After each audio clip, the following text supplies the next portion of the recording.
नमस्कार, स्वागत है आप सभी का आपके अपने YouTube चैनल टीच टेक में। हम पढ़ रहे हैं यहाँ पर कक्षा 10वीं गणित का चैप्टर नंबर 3 दो चरों वाले रैखिक समीकरण युग्म का क्वेश्चन नंबर 6।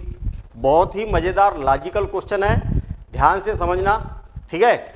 मतलब ये क्वेश्चन इतना ज़बरदस्त है कि अगर इस क्वेश्चन को समझ लिया तो इसके क्वेश्चन को आप खुद बना सकते हो, आपके हिसाब से बना सकते हो आप क्वेश्चन। मतलब आप कई सारे क्वेश्चन आप अपने हिसाब से जनरेट कर सकते हो जैसे बुक में लिखे हुई है।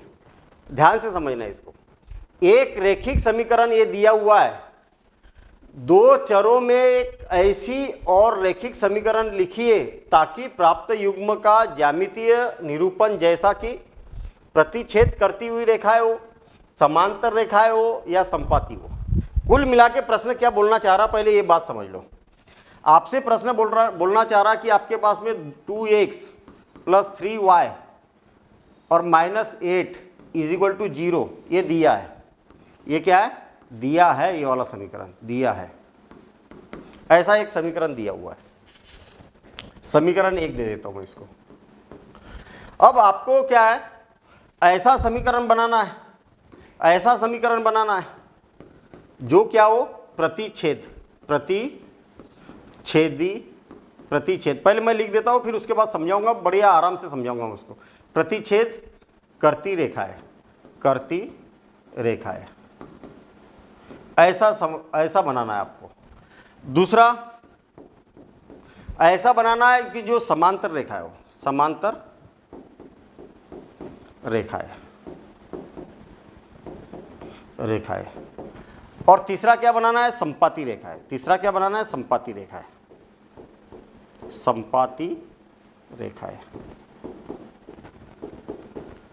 अब ध्यान से समझना, प्रतिच्छेदी रेखाएं कब बनता है? क्यों प्रतिच्छेदी रेखाएं कब बनता है? तो बड़ा सिंपल सा काम है। प्रतिच्छेदी रेखाएं तब बनता है जब आपके पास a1/a2 का मान और b1/b2 का मान बराबर नहीं होता है। आई बात समझ में? a1/a2 का मान और b1/b2 का मान बराबर नहीं होता है, तब आपको क्या मिलता है, प्रतिच्छेदी रेखाएं प्राप्त होती है। ये वाली स्थिति यहाँ पर बनती है। बनती कि नहीं बनती? प्रतिच्छेदी रेखाएं।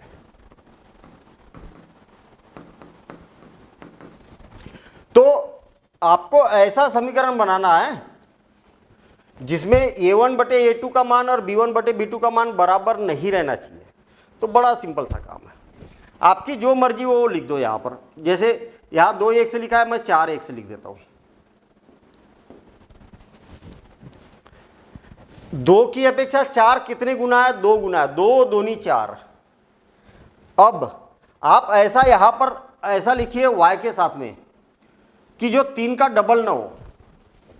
जैसे अगर मान लिया यहां पर 6 लिख देते हो आप, और फिर यहां पर कुछ भी लिखो, उससे कोई लेना देना नहीं है, ठीक है। यहां पर 6 लिख देते हो तो देखिए ना, 2/4 और 3/6, ये भी 1/2 है और ये भी 1/2 है, तो फिर तो बराबर हो जाएगा। कहने का मतलब ये जो जितने गुना है ना, उतने गुना ये नहीं होना चाहिए।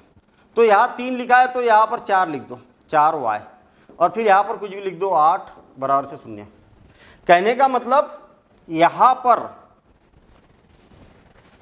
और यहां पर, पहले तो एक चीज देखते हैं अपन। यहां पर इसकी अपेक्षा ये 2 गुना है, तो इसकी अपेक्षा 2 गुना नहीं लिखना है। इसके अलावा जो चीज लिखना है वो लिख दो। ऋण 1 लिख दो, ऋण 2 लिख दो, ऋण 5 लिख दो, 7 लिख दो, 11 लिख दो, 15 लिख दो। यहां जो लिखना है वो लिखो। बस सिर्फ इसकी अपेक्षा ये 2 गुना है, तो इसकी अपेक्षा ये 2 गुना मत लिखना, क्योंकि 2 गुना लिखोगे तो दोनों बराबर हो जाएंगे। आपको क्या होना चाहिए, बराबर नहीं होना चाहिए। और फिर यहाँ पर जो मर्जी वो लिख दो, कुछ भी लिख दो यहाँ पर, तो क्योंकि दोनों बराबर नहीं है। चलिए जैसे और एक उदाहरण देता हूँ मैं। यहाँ पर x लिख देता हूँ मैं। क्या लिख देता हूँ? x। देखिए इसकी अपेक्षा ये आधा है ना, यहाँ पर 1x लिखा है नहीं मैंने? अरे कुछ नहीं लिखा, मतलब 1x लिखा है ना। तो इसकी अपेक्षा मैंने क्या किया, यहाँ आधा लिखा। यहां 2 है तो 2 का आधा 1 होता है, तो इसकी अपेक्षा आधा मत लिखना, उसके अलावा जो लिखना है वो लिख दो। और इधर भी कुछ भी लिख दो। तो ऐसे हजारों उदाहरण दे सकते हैं आप। हमारा टारगेट होना चाहिए कि दोनों बराबर नहीं हो, ठीक है ना। और दोनों बराबर तभी नहीं होंगे, जितना गुना ये है उतना ही गुना ये अगर नहीं रहेगा तो फिर प्रतिच्छेदी रेखा यही ही बनेगी हमेशा। तो ऐसे कई सारे प्रश्न बना सकते हो आप, कितने सारे, अब आपके तो दिमाग में आ गए होंगे, अरे ऐसे तो हम बहुत सारे बना सकते हैं। हाँ बिल्कुल सही है। आप आंसर देखेंगे इसके तो आंसर मैच नहीं हो गए ना। क्यों हो गया आंसर मैच? क्यों? आंसर भी सही है, जैसे बुक में जो आंसर दिया है वो भी सही है, लेकिन ऐसे तो बहुत सारे उदाहरण बन सकते हैं ना। ये अद्वितीय आंसर थोड़ी होगा, कई सारे आंसर हो गए। कहने का मतलब अगर मैंने एक रेखा खींची है, इसकी प्रतिच्छेदी रेखाएं कितनी हो सकती है? ये भी हो सकती है, ये भी हो सकती है, ये भी हो सकती है, ये भी हो सकती है, ये भी हो सकती है। अरे कहीं पर भी ऐसी रेखा जो इसको प्रतिच्छेद करे, ये कहीं पर भी ढेर सारी रेखाएं प्रतिच्छेद हो सकती है। ये तो बहुत सारे आंसर हो सकते हैं ना ऐसा। अब देखिए दूसरा,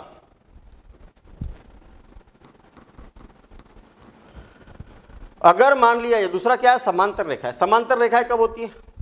A1 बटे A2 का मान और B1 बटे B2 का मान बराबर रहना चाहिए, और C1 बटे C2 का मान बराबर नहीं रहना चाहिए। C1 बटे C2 इसका मान बराबर नहीं रहना चाहिए। तब क्या होता है? समांतर रेखाएं प्राप्त होती है। क्या होती है? समांतर रेखाएं प्राप्त होती है। ये बातें हमें मालूम होना चाहिए बस। तो बड़ा सिंपल सा काम है, इससे बनाना है हमें। इसकी देखना, इसकी अपेक्षा ये जितना गुना होगा उतना ही इसकी अपेक्षा ये गुना होना चाहिए, तब तो दोनों बराबर हो गए। और ये उतना गुना नहीं होना चाहिए। अरे इसकी अपेक्षा ये डबल है तो इसकी अपेक्षा ये भी डबल होना चाहिए, लेकिन इसकी अपेक्षा ये डबल नहीं होना चाहिए। बस इतनी सी बात याद रखना आपने। जैसे मान लिया जाए इसकी अपेक्षा मैं 2 गुना कर देता हूँ इसको, तो 4x, तो ये भी इसकी अपेक्षा 2 गुना होना चाहिए। देखिए ना, 2/4 यानी कि 1/2 हो गया, 3/6 यानी ये भी 1/2 हो गया। बस ये वाला इसकी अपेक्षा 2 गुना नहीं होना चाहिए, तो +9 = 0। मतलब इसकी अपेक्षा ये जितने गुना है उतनी गुना ये होना चाहिए, लेकिन ये उतनी गुना नहीं होना चाहिए। इसकी अपेक्षा मैंने ये डबल लिख दिया, इसकी अपेक्षा भी डबल होना चाहिए, लेकिन ये डबल नहीं होना चाहिए। डबल के अलावा जो नंबर लिखना है वहाँ पर वो नंबर लिखो। अब देखना, इसकी अपेक्षा मैं 3 गुना लिख देता हूँ, 3 दूनी 6। हालांकि आपसे एक एक ही उदाहरण पूछा है, तो इसकी अपेक्षा भी ये 3 गुना होना चाहिए, तो 3 3 9y धन 1 बराबर से 0।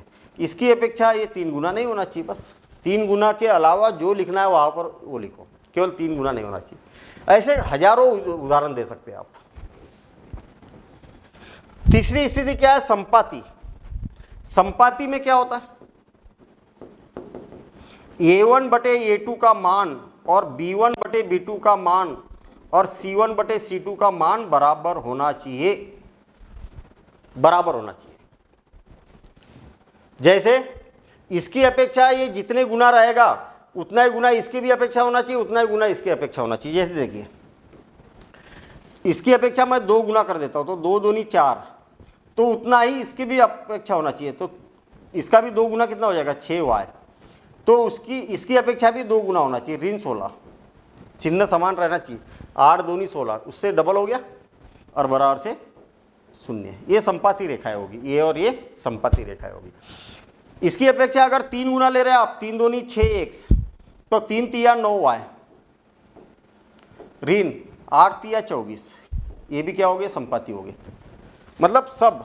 अरे इसकी अपेक्षा 3 गुना है तो ये कैंसिल हो गया, 3 बार बचा। इसकी अपेक्षा 3 गुना है तो ये 3 बार कैंसिल हो जाएगा। इसकी अपेक्षा भी 3 गुना है तो 3 बार कैंसिल हो जाएगा, तो 1/3 1/3 1/3, तीनों बराबर हो गए कि नहीं? ऐसा आ गया समझ में? नहीं आया तो इस वीडियो को और एक बार देखना, आ जाएगा समझ में, ठीक है ना। तो आप इस कॉन्सेप्ट पर, जो मैंने अभी कॉन्सेप्ट बताया ना, अरे आप तो पूरा चैप्टर ही बना सकते हो, आप एक नई बुक लिख सकते हो भाई। हैं? आपको 3 ही प्रकार के तो प्रश्न मिलते हैं इस अध्याय में, तो आप तो नए नए क्वेश्चन बना सकते हो खुद, ठीक है। चलिए अब मिलेंगे हम अगली क्लास में, अगले वीडियो के साथ में, इसी प्रकार के क्वेश्चन के साथ, ठीक है। कॉन्सेप्ट आपका बेस सही रहेगा तो बढ़िया आराम से क्वेश्चन बनते हुए चलेंगे, हिम्मत नहीं हारना है। और मैं आपको बता दूं कि हम पढ़ रहे हैं 100% के लिए, ठीक है। 100% कवर होना चाहिए, 100% आपके आना चाहिए मार्क्स, ठीक है। तो मिलते हैं हम अगले वीडियो में। Thank you, all the best.